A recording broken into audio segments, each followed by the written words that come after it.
അല്ലാഹുവിന്റെ ഔലിയാക്കൾക്ക് ഒരുപാട് ആളുകളെ നരകത്തിൽ നിന്ന് രക്ഷപ്പെടുത്താനുള്ള അവസരമുണ്ട്, ശഫാഅത്ത് ചെയ്യാനുള്ള അവസരമുണ്ട്. എന്നാലോ ഖുർആനിനുണ്ട്, റമളാനിനുണ്ട്. അല്ലാഹു ഓരോ ആളുകൾക്ക് ശഫാഅത്ത് ചെയ്യാൻ അല്ലാഹു അവസരം നൽകുന്നുണ്ട്. അവർക്ക് ഏത് സമയത്താണ് രക്ഷപ്പെടുത്തുന്നതെന്ന് മനസ്സിലാക്കണം. ഏത് സമയത്താണ് അവരൊക്കെ മനുഷ്യന്മാരെ നരകത്തിൽ നിന്ന് രക്ഷപ്പെടുത്തുന്നത്? അല്ലാഹുവിന്റെ ഹബീബ് ഇവിടൊന്ന് വെക്കായിരുന്നില്ലേ മോണിറ്റർ? അല്ലാഹുവിന്റെ ഹബീബ് റസൂലുള്ളാഹി സ്വല്ലല്ലാഹു അലൈഹി വസല്ലം പാലത്തിന്റെ അപ്പുറത്ത് നിന്ന് അല്ലാഹുവിന്റെ ഹബീബ് ദുആ ചെയ്യുന്നുണ്ട്. അല്ലാഹുമ്മ സല്ലിം അല്ലാഹുമ്മ സല്ലിം അല്ലാഹുമ്മ സല്ലിം. സിറാത്ത് പാലത്തിന്റെ അപ്പുറത്തെ സൈഡിൽ നിന്നിട്ട് അല്ലാഹുവിന്റെ ഹബീബ് ദുആ ചെയ്യാണ്. സിറാത്ത് പാലത്തിലൂടെ ഹബീബിന്റെ സമുദായം കടന്നു പോകുമ്പോ നബി തങ്ങൾ ദുആ ചെയ്യുകയാണ്, അല്ലാഹുമ്മ സല്ലിം, അല്ലാഹുവേ എന്റെ സമുദായത്തെ നീ രക്ഷപ്പെടുത്തണമേ അല്ലാഹ്. വിധങ്ങള് സിറാത്ത് പാലത്തിന്റെ അപ്പുറത്തെ സൈഡിൽ നിന്ന് ദുആ ചെയ്യുകയാണ്. ആ പാലത്തിലൂടെ ഓരോ ആളുകൾ ഇങ്ങനെ സഞ്ചരിക്കുമ്പോ പാലം കടന്നു പോകാൻ വേണ്ടി നബിത്തങ്ങൾ ദുആ ചെയ്യുന്നുണ്ട്. അല്ലാഹുവിന്റെ ഹബീബ് ശഫാഅത്ത് ചെയ്യുന്നുണ്ട് ഒരുപാട് ആളുകൾക്ക്. പരിശുദ്ധമായ ഖുർആൻ ശഫാഅത്ത് ചെയ്യുന്നുണ്ട്, റമളാൻ ശഫാഅത്ത് ചെയ്യുന്നുണ്ട്, ഒരുപാട് ആളുകൾ ഇതുപോലെ ശഫാഅത്ത് ചെയ്യുന്നുണ്ട്. പക്ഷെ ഖുർആനിന്റെ പ്രത്യേകത എന്താണ്? ഖുർആനിന്റെ പ്രത്യേകത എന്താ? പരിശുദ്ധമായ ഖുർആനിന്റെ പ്രത്യേകത നരകത്തിൽ വീഴുന്നതിന് മുമ്പേ ആളുകളെ നരകത്തിൽ നിന്ന് രക്ഷപ്പെടുത്തുന്നുണ്ട്. ഇതിന് സൗണ്ടില്ല. നരകത്തിൽ വീഴുന്നതിന് മുമ്പേ ആളുകളെ നരകത്തിൽ നിന്ന് രക്ഷപ്പെടുത്തുന്നുണ്ട് പരിശുദ്ധമായ ഖുർആൻ. ബാക്കിയുള്ള ആളങ്ങനെയല്ല, നരകത്തിൽ വീണ ശേഷം കൊണ്ടുപോയിട്ട് രക്ഷപ്പെടുത്താൻ. ഖുർആൻ അങ്ങനെയല്ല, നരകത്തിൽ വീഴുന്നതിന് മുമ്പേ രക്ഷപ്പെടുത്തും. സ്വർഗത്തിലേക്ക് എത്തിയ മക്കൾ അല്ലാഹുവിനോട് ചോദിക്കുകയാണ്, അല്ലാഹുവേ എവിടെയാണ് മാതാപിതാക്കൾ? അപ്പോഴാണ് അല്ലാഹു പറയുന്നത്, നരകത്തിലാണ് മാതാപിതാക്കൾ, നരകത്തിലാണ്. നരകത്തിലുള്ള മാതാപിതാക്കൾ ഞാൻ സ്വർഗത്തിലോ? അവരെ രക്ഷപ്പെടുത്താൻ എനിക്ക് അവസരം തരണമെന്ന് അല്ലാഹു സുബ്ഹാനഹു വ തആലയോട് മക്കൾ ചോദിക്കുമ്പോ മക്കളോട് അല്ലാഹു പറയുന്നത് നരകത്തിലാണ്. നരകത്തിൽ കിടക്കുന്ന മാതാപിതാക്കളെ മക്കളെ വിളിച്ചുകൊണ്ടുവരും, എന്നിട്ട് സ്വർഗത്തിൽ കിടത്തും. നരകത്തിൽ വീണ ശേഷമാണ് മക്കൾ ശഫാഅത്ത് ചെയ്യുന്നത്. പരിശുദ്ധമായ ഖുർആൻ അങ്ങനെയല്ല, നരകത്തിലേക്ക് വീഴുന്നതിന് മുമ്പേ രക്ഷപ്പെടുത്തുന്ന, നരകത്തിൽ വീണ ശേഷം നരകത്തിൽ നിന്ന് പൊറുക്കിയെടുത്ത് കൊണ്ടുപോകല്ല. ദുനിയാവിൽ മറ്റൊരാളെ സഹായിച്ചാൽ, പാവപ്പെട്ട ആളുകൾക്ക് സഹായം നൽകിയാൽ, ആ സഹായിച്ച ആളുകൾ വരെ സ്വർഗത്തിലാണെങ്കിൽ ആരാണോ സഹായിച്ചത് അവരെ നരകത്തിൽ നിന്ന് മോചിപ്പിക്കുമെന്ന് പരിശുദ്ധ റസൂലുള്ളാഹി സ്വല്ലല്ലാഹു അലൈഹി വസല്ലം ഒരു ഗ്ലാസ് വെള്ളം കൊടുത്ത് സഹായിച്ചിട്ടുണ്ടെങ്കിൽ, ഒരു 10 രൂപ നൽകി സഹായിച്ചിട്ടുണ്ടെങ്കിൽ, എന്തെങ്കിലും ഒരു സഹായം പാവങ്ങളായ ആളുകൾക്ക് ദുനിയാവിൽ വെച്ച് ചെയ്തു കൊടുത്ത ആളുകളാണ്. എന്നാൽ നരകക്കാരായ ആളുകൾ സ്വർഗത്തിലേക്ക് എത്തി നോക്കുമ്പോഴാണ് ഈ സഹായിച്ച ആളുകൾ സ്വർഗത്തിൽ കാണാനിടയാകുന്നത്. അവരോട് ചോദിക്കും, എന്നെ നിനക്ക് പരിചയമുണ്ടോ? എന്നെ നിനക്കറിയുമോ? അപ്പോഴാണ് സ്വർഗക്കാരൻ പറയുന്നത്, എനിക്കറിയൂല. സ്വർഗക്കാരൻ പറയാൻ എനിക്കറിയൂല. നരകക്കാരൻ മുതലാളിയാണ്, പാവങ്ങളെ സഹായിച്ച ഒരാളാണ്. സ്വർഗക്കാരനോ നാട്ടിൽ പാവങ്ങളായി ജീവിച്ച ഒരാളാണ്, എനിക്ക് നിങ്ങളെ പരിചയമില്ലല്ലോ. അപ്പോഴാണ് മുതലാളി പറയുന്നത്, നിങ്ങളല്ലേ എന്റെ വീട്ടിലേക്ക് പിരിവിന്റെ ആവശ്യവുമായി കടന്നു വന്നത്? മക്കളുടെ കല്യാണത്തിന്റെ കാര്യം പറഞ്ഞ് എന്റെ വീട്ടിലേക്ക് നിങ്ങൾ വന്നിട്ടുണ്ടല്ലോ. അപ്പോൾ ഞാൻ 1 ലക്ഷം നൽകി നിങ്ങളെ സഹായിച്ചിട്ടുണ്ടല്ലോ. നിങ്ങളാണല്ലേ ആ ആജിയാർ, ഇന്നാലിന്ന് നാട്ടിലെ ഇന്നാലിന്ന് സഹോദരനാണല്ലോ, ഇന്നാലിന്ന് മുഹമ്മദ് ഖയാണല്ലോ. അപ്പോഴാണ് നരകക്കാരൻ പറയുന്നത്, അതെ. എന്നാൽ ഈ നരകത്തിൽ നിന്ന് എന്നെ വന്ന് രക്ഷപ്പെടുത്താൻ അല്ലാഹുവിനോട് പറയുമോ എന്ന് മുതലാളി സ്വർഗത്തിലുള്ള പാവപ്പെട്ട സഹോദരനോട് പറയുമ്പോഴാണ് സ്വർഗക്കാരനായ സഹോദരൻ അല്ലാഹുവിനോട് പറയുന്നത്, അല്ലാഹുവേ ഇയാളെ രക്ഷപ്പെടുത്താൻ എനിക്ക് ശഫാഅത്ത് ചെയ്യാനുള്ള അവസരം തരണം. അല്ലാഹു പറയാണ്, ആരെയൊക്കെയാണോ നരകത്തിൽ നിന്ന് രക്ഷപ്പെടുത്തേണ്ടത് അവരെ രക്ഷപ്പെടുത്തിക്കോ എന്ന് അല്ലാഹു റബ്ബ് സുബ്ഹാനഹു വ തആല ആ സ്വർഗ്ഗക്കാരനോട് പറയുമ്പോഴാണ് തന്നെ സഹായിച്ച ആളുകളെ നരകത്തിൽ നിന്ന് കൊണ്ടുപോയി സ്വർഗ്ഗത്തിലേക്ക് കൊണ്ടുപോകുന്നത്. പക്ഷേ അതൊക്കെ നരകത്തിൽ വീണ ശേഷമാണ്. അതല്ലല്ലോ വിജയം. എന്താണ് വിജയം എന്ന് പറഞ്ഞാൽ, കുല്ലു നഫ്സിൻ ദാഇഖത്തുൽ മൗത്ത്, എല്ലാ ശരീരവും മരിക്കേണ്ടവരാണ്. വഇന്നമാ തുവഫൗന ഉജൂറകും യൗമൽ ഖിയാമ, എല്ലാവരുടെയും നന്മയും തിന്മയും അല്ലാഹു കണക്കാക്കുന്നത് ഖിയാമത്ത് നാളിലാണ്. ഫമാ സുഹസിഹ അനിൻ നാർ, ആരാണോ നരകത്തിൽ നിന്ന് രക്ഷപ്പെടുന്നത്, വഉദ്ഖിലുൽ ജന്ന, നരകത്തിലേക്ക് ഒരു സെക്കൻഡ് പോലും വീഴാതെ ഒരു സെക്കൻഡ് പോലും കിടക്കാതെ സ്വർഗ്ഗത്തിലേക്ക് ആരാണോ എത്തുന്നത്, ഫഖദ് ഫാസ്, അവനാണ് വിജയി, അവന് മാത്രമാണ് വിജയി എന്ന് ഖുർആൻ പറയുന്നുണ്ട്. ആരാണ് വിജയി?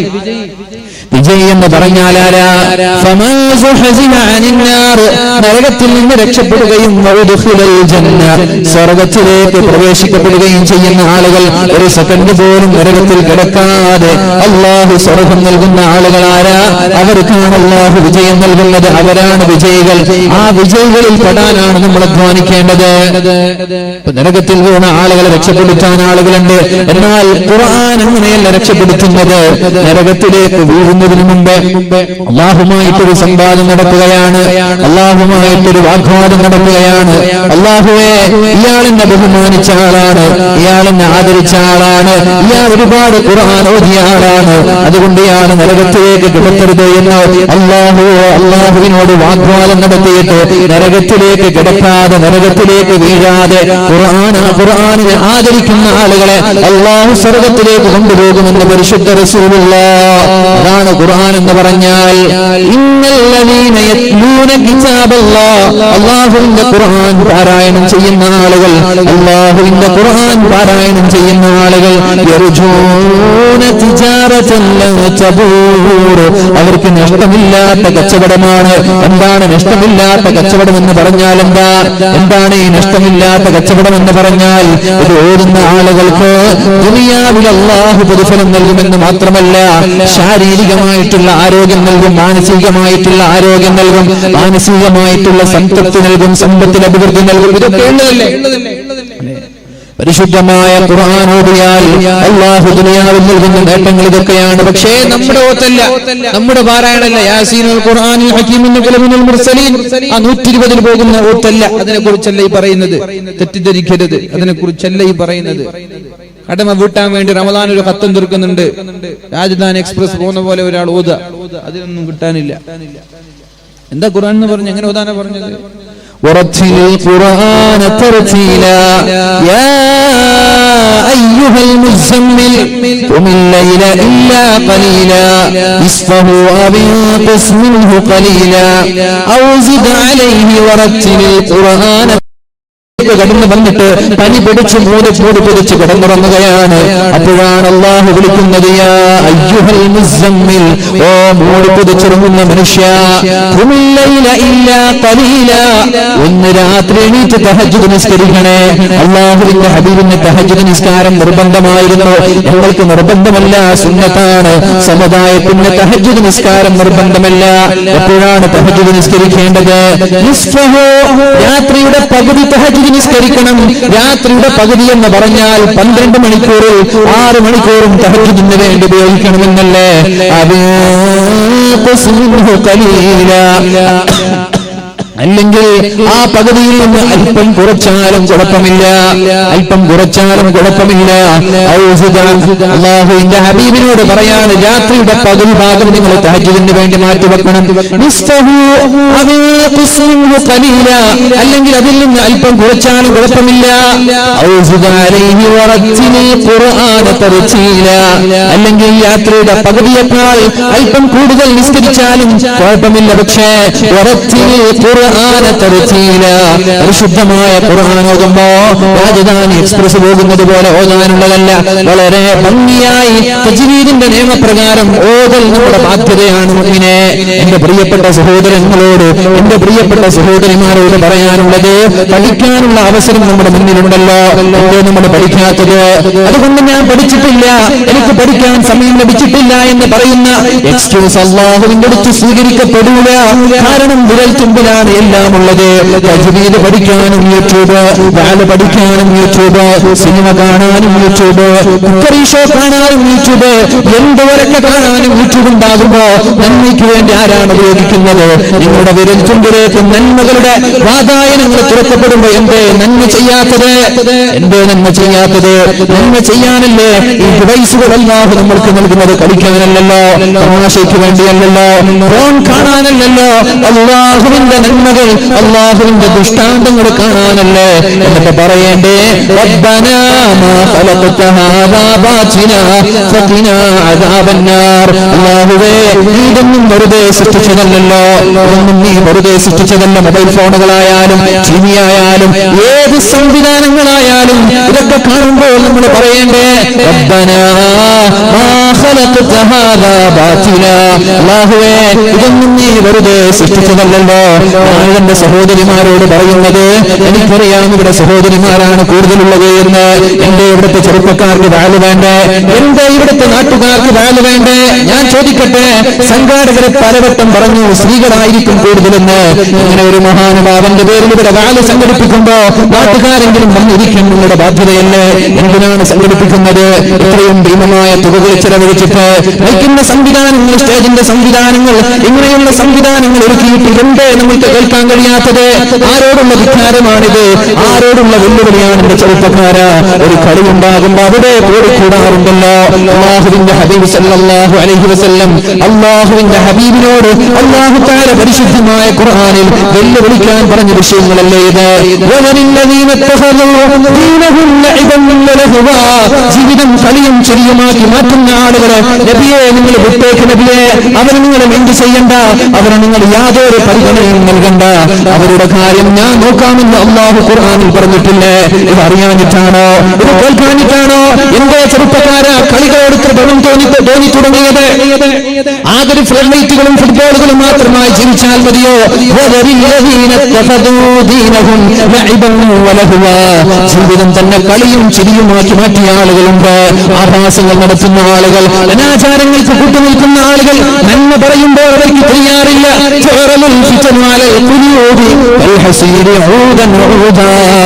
നന്മയേതോ ചിന്നയേതോ എന്ന് തിരിച്ചറിയാൻ പറ്റാത്ത ഒരു കാലം ആളുകളിലേക്ക് വരാനുണ്ട് എന്ന് അല്ലാഹുവിന്റെ ഹബീബ് പറഞ്ഞിട്ടുണ്ടല്ലോ. പരിശുദ്ധ റസൂലുള്ളാഹി സ്വല്ലല്ലാഹു അലൈഹി വസല്ലം തങ്ങൾ പറഞ്ഞിട്ടുണ്ടല്ലോ, ഏതാണ് നന്മ ഏതാണ് തിന്മ എന്നറിയില്ല, അതറിയില്ല. നന്മയും തിന്മയും തിരിച്ചറിയാൻ പറ്റാത്ത ദയനീയമായ ദാരുണമായ അവസ്ഥ മുസ്ലിം സമുദായത്തിലേക്ക് കടന്നു വരുമെന്ന് 14 നൂറ്റാണ്ടുകൾക്ക് മുമ്പല്ലേ അല്ലാഹുവിന്റെ ഹബീബ് നമ്മോട് പറഞ്ഞു തന്നത്. അതാരാണെന്നറിയോ? തിന്മകൾ ഇവിടെ ഉണ്ടാകുമ്പോ, ആവാസങ്ങൾ ഉണ്ടാകുമ്പോ, സിനിമകൾ ഉണ്ടാകുമ്പോ, സിനിമയുടെ പേരിൽ ഇവിടെ മൽപ്പിടുത്തങ്ങൾ നടക്കുന്നുണ്ടില്ലേ? മമ്മൂട്ടിക്ക് വേണ്ടി, മോഹൻലാലിന് വേണ്ടി ഇവിടെ വാദങ്ങൾ നടത്തുന്നവരില്ലേ? സോഷ്യൽ മീഡിയകളിലൂടെ, ഫേസ്ബുക്കുകളിലൂടെ എന്തിനാണ് ആവശ്യമില്ലാത്ത സംവാദങ്ങൾ? എന്തിനാണ് ആവശ്യമില്ലാത്ത തർക്കങ്ങൾ? ആർക്ക് വേണ്ടിയാണ് ചെറുപ്പക്കാരാ? അവർ നിനക്ക് എന്താണ് ചെയ്തു തന്നത്?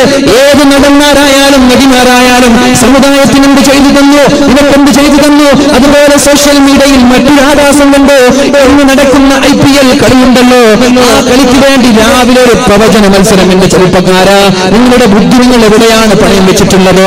എവിടെയാണ് നിങ്ങളുടെ തലച്ചോറ് പണയം വെച്ചിട്ടുള്ളത്? ഇത് തമാശയുടെ കാര്യമല്ല, ഇത് തമാശയായി പറയുകയല്ല. ഇത് നിങ്ങൾ മനസ്സിലാക്കിയില്ലെങ്കിൽ അപകടത്തിലേക്കാണ് പോകുന്നത്.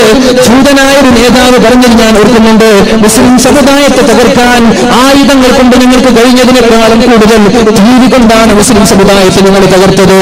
ആയുധം കൊണ്ട്, യുദ്ധം കൊണ്ട്, പശുവിന്റെ പേരിലുള്ള കൊലപാതകങ്ങൾ, അല്ലേ? പള്ളിയിൽ കയറിയിട്ടുള്ള കൊലപാതകങ്ങൾ, എന്തൊക്കെ ആവാസങ്ങൾ, അല്ലാത്ത ഒരുപാട് കൊലപാതകങ്ങൾ ഇവിടെ നടക്കുമ്പോ അതുകൊണ്ടല്ല മുസ്ലിം സമുദായത്തെ നിങ്ങൾ തകർത്തത്, ജീവി കൊണ്ടാണ് ഞങ്ങൾ തകർത്തത് എന്ന് ജൂതനായ നേതാവ് പറയുന്നുണ്ട്. എങ്ങനെയാണ് തകർത്തത്? സിനിമയും സീരിയലും അതിന്റെ അഡിക്റ്റുകളാക്കി നമ്മുടെ ഉമ്മമാരെയും മക്കളെയും നമ്മുടെ ചെറുപ്പക്കാരെയും മാറ്റിമറിച്ചു. അവർക്കെന്ത് നിസ്കാരം, അവർക്കെന്ത് ബാല്, അവർക്കെന്ത് ദീന്, അവർക്ക് കളി, അത് മതി, വേറൊരു ചിന്തയില്ല.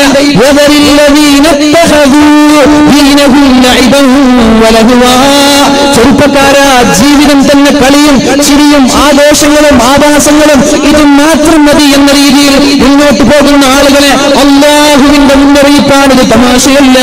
അവരെ വിട്ടുകളെ നബിയെ, അവരെ നെവർ മൈൻഡ് ചെയ്യൂ നബിയെ.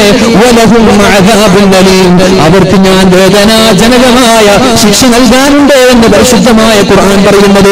ഈ തോന്നിയതുപോലെ കളികൾക്ക് വേണ്ടി ജീവിതം മാറ്റിവെക്കുന്ന ആളുകൾക്കാണ്. ആകെ ഒരു കളി, വൈകുന്നേരമായാലും കളി, രാവിലെ ആയാലും കളി. ഇനി കളി കഴിച്ചു കഴിഞ്ഞാലും പള്ളിയിൽ വന്നിരിക്കാൻ സമയമുണ്ടോ? ഇല്ല, അടുത്ത കളി കാണാൻ, അടുത്തത് കളി കാണാൻ. എന്റെ ചെറുപ്പക്കാരാ, രാവിലെ ഫേസ്ബുക്കിൽ നടക്കുന്ന ഒരു മത്സരം, ഇന്ന് വൈകുന്നേരം നടക്കുന്ന IPL ടൂർണമെന്റിൽ ആരാണ് വിജയിക്കുക, ആരാണ് കൂടുതൽ റൺ വാങ്ങുക, ആരാണ് കൂടുതൽ വിക്കറ്റ് എടുക്കുക, ഇത് പറഞ്ഞിട്ട് ശരിയായ ആളുകൾക്ക് സമ്മാനം ഓഫർ ചെയ്യാൻ ഫേസ്ബുക്കിലൂടെ ചില ആളുകൾ. എന്റെ ചെറുപ്പക്കാരാ, നിങ്ങളുടെ സമയം ഹറാമിനല്ലേ നിങ്ങൾ ഉപയോഗിക്കുന്നത്? അവരുടെ പണത്തിന്റെ പലപളപ്പ് കൊണ്ട് IPL എന്ന് പറയുന്ന മാമാങ്കം നടക്കുമ്പോ എന്തിനാണ് ചെറുപ്പക്കാരെ ഇവിടെ സംഭാവന? എന്നാൽ ദീനിന്റെ പേരിൽ സംഭാവന ചെയ്യണമെന്ന് പറയുമ്പോ ആ ചെറുപ്പക്കാരെ മഷീട്ടാലും കാണൂല. എന്താ ഇന്നാരെ സഞ്ചരിക്കുക, അതെങ്ങാനും പറഞ്ഞു ശരിയായ അവന്റെ ഒരു സമ്മാനം. എന്തിനിത്? ഇന്ന് പള്ളിക്ക് 1000 കൊടുത്തു, മഷീട്ടാലും കാണൂല. ഇതാണ് ഇന്നത്തെ ദീൻ. അതിന് കാരണം ഒന്നാണ്. അല്ലാഹുവിന്റെ ഹബീബ് പറയുന്നു,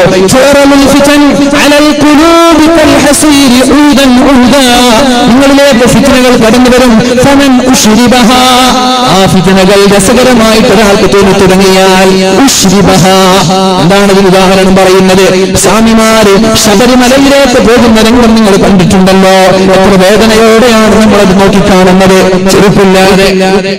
ചെരുപ്പില്ലാതെ നരം കോച്ചുന്ന തണുപ്പിൽ, വിറവിറക്കുന്ന തണുപ്പിൽ ചെരുപ്പില്ലാതെ തന്റെ ചരക്കുകളും സാമഗ്രികളും തലയിലേറ്റി നടന്ന് പോവാണ്. അത് കാണുമ്പോ നമ്മൾക്ക് വിഷമം തോന്നാറുണ്ടെങ്കിലും എന്തിനാണ് അവർ കിലോമീറ്ററുകൾക്കപ്പുറത്തുള്ള ശബരിമലയിലേക്ക് പോകുന്നത്? ആ മതത്തോടും ആ ആചാരത്തോടും ആ ആരാധനയോടും അവർക്ക് മനസ്സിലുണ്ടാകുന്ന താല്പര്യമാണ്. അതുകൊണ്ടാണ് അവർ എത്രയും പ്രയാസം സഹിച്ചിട്ട് നരം കോച്ചുന്ന തണുപ്പിൽ പോലും അവർ നടന്നു നീങ്ങുന്നത്.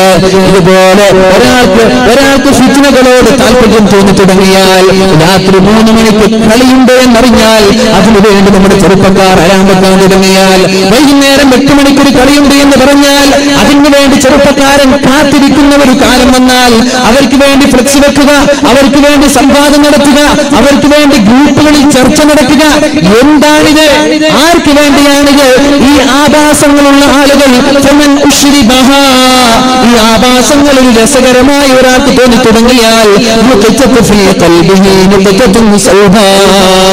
അവന്റെ ഹൃദയത്തിനാണ് അല്ലാഹു തആല കറുത്ത പുള്ളികളിട്ട് കൊടുക്കുന്നത്. അവന്റെ ഹൃദയത്തെയാണ് അല്ലാഹു കറുപ്പിച്ചു കളയുന്നത്. അങ്ങനെ ഒരാളുടെ ഹൃദയം കറുത്തു പോയാൽ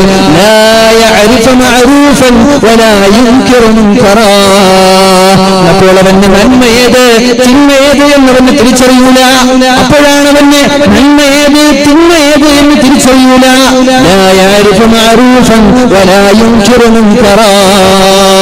അപ്പോഴാണ് അവന് സിനിമ കാണുന്നത് ഹലാലായി തോന്നുന്നത്, വ്യഭിചാരം ഹലാലായി തോന്നുന്നത്, കഞ്ചാവ് ഹലാലായി തോന്നുന്നത്, മയക്കുമരുന്ന് ഹലാലായി തോന്നുന്നത്, പെണ്ണിന്റെ കൂടെ നടക്കുന്നതും ഇരിക്കുന്നതും ചാറ്റ് ചെയ്യുന്നതും ഹലാലായി തോന്നുന്നത്. അവന്റെ ഹൃദയം കറുത്തുപോയത് കൊണ്ടാണ്. കറുത്തുപോയ ഹൃദയങ്ങളിലേക്ക് നന്മകളെത്തൂല. അവന്റെ ഹൃദയങ്ങളിലേക്ക് നന്മകളെത്തൂല. തൗബ ചെയ്ത് അല്ലാഹു തൗബ സ്വീകരിക്കാതെ എത്ര വാല പറഞ്ഞാലും അവൻ നന്നാവൂല. കാരണം അവന്റെ ഹൃദയം കറുത്തുപോയിരിക്കുകയാണ്. പക്ഷേ എന്റെ ചെറുപ്പക്കാരാ, ഈ ഒരു ലിസ്റ്റ് നമ്മൾ പെടാൻ പാടില്ല. ഈ ഒരു ലിസ്റ്റിൽ നമ്മൾ പെടരുത്.